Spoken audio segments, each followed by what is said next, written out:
reported missing on February 1st, and the first alleged ransom note came the next day. The blood in the entry area was found on the 3rd, and by February 4th, the family had put out its first Instagram plea to the alleged abductor. February 5th was the apparent first ransom deadline, which prompted a video from Cameron Guthrie directed at the alleged kidnapper. An apparent response came the next day, reportedly not including the proof of life the family was looking for. Still, they released a third video the next day saying the message was received. The second and final ransom deadline came last Friday at 5 p.m. when Savannah made her first on-camera appeal to the public for help finding her mother. Tuesday, we got the Nest Cam video, leading to a flurry of tips and activity, and that flashback video we showed you from Savannah posted this morning. And it's been one whole week since we've seen the Pima County Sheriff at the podium for a press conference. A few basic things we didn't know then, we still don't know now. Who drove Nancy home? Looking reports about who was the last person to actually see Nancy and drive her home. We know that she took an Uber to Annie's house, but can you confirm whether it was Annie or her son-in-law Tommaso who took her home that night? I think the timeline that the sheriff provided was a family member, but just family. Yeah. We're going to go with family. Were there signs of forced entry? Someone had mentioned there was forced entry. I have no clue where that comes from. We have been very consistent. We are not discussing that at all. Whether it's forced entry or not forced entry, that is something we're just not discussing. So I don't know where anybody got that information. Although it's been a week since he held a press conference, the sheriff is still popping up in local media here and there, telling KOLD yesterday that more detainments are likely. A Fox News correspondent, Alicia Acuna, is outside Nancy Guthrie's home, where she has the latest. Alicia.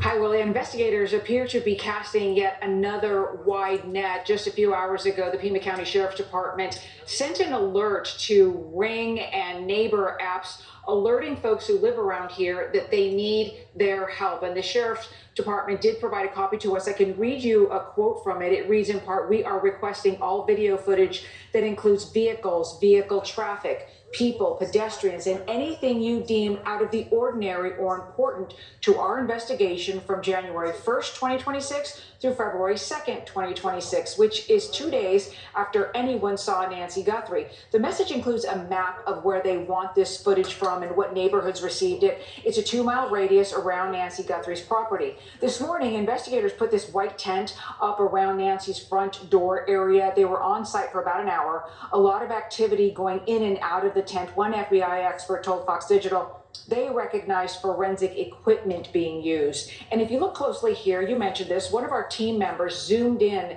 to grab this photo. You can see an investigator carrying what looks like a height chart.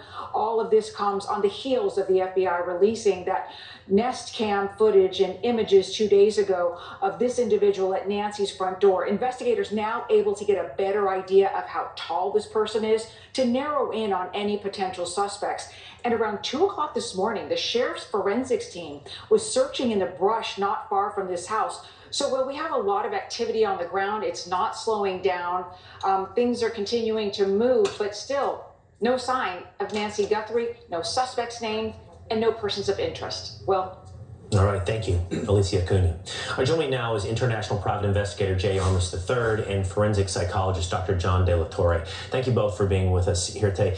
Jay, I feel there is conflicting messages, or at least I am conflicted in reading the messages coming from local law enforcement and the FBI. On one hand, there is this sense that they are zeroing in. There's forward deployment of HRT, of SWAT.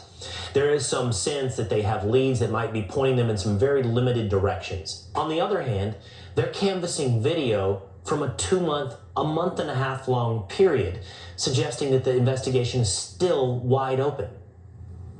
So the fact that they've mobilized their HRT team, which is the team that would affect the arrest of the perpetrator, tells me that they are starting to narrow in the scope of their investigation, and they want the team in place so that the team can be dispatched and react on a moment's notice. But why then would you need to go back and look for neighbor video over a month and a half long period from the beginning of January to the date of the crime? because the investigation is still an active investigation, and they're looking for any clues. I said from the very beginning that I believe that this individual conducted some sort of surveillance prior to the date of the crime, which means typically they'll do a drive-through of the neighborhood, several days before, several weeks before. They'll go there multiple times, frequently trying to find the best way and the quickest way to get in and the quickest way to get out. I'm still, Doctor, I will bring you into the conversation. On one hand, law enforcement is guarding information fairly closely to the vest. They're not sharing things with the public. That's become eminently clear. On the other hand, they're turning to the public for help for more information. Again, putting us in this position of, are you zeroing in? Is that why you're withholding information? You don't want to compromise the investigation? Or are you at a place where you're really asking, hey, we don't have it here. We need you, the public. Well, yeah, I think it's about narrowing it down. I think there's so much chaos. There's so much noise being brought into this investigation, whether or not ransom notes are real, whether or not people detained are actually involved in the crime or just somehow ancillary involved. I think they're trying to focus, they're trying to tune out all the noise and try to figure out where exactly is the next step in this investigation. Where's the next piece that needs to be laid down in order to finalize and get Nancy Guthrie back? In some ways, I feel like they are asking for the noise, asking for tips, soliciting 4,000 different calls to come in, which would suggest if you don't have some leads, you need someone to provide you those leads. Instead of zeroing in, they're opening up the investigation. But I'm not the investigator. You guys are both the experts on this. Stay with me for just a moment, guys, because we have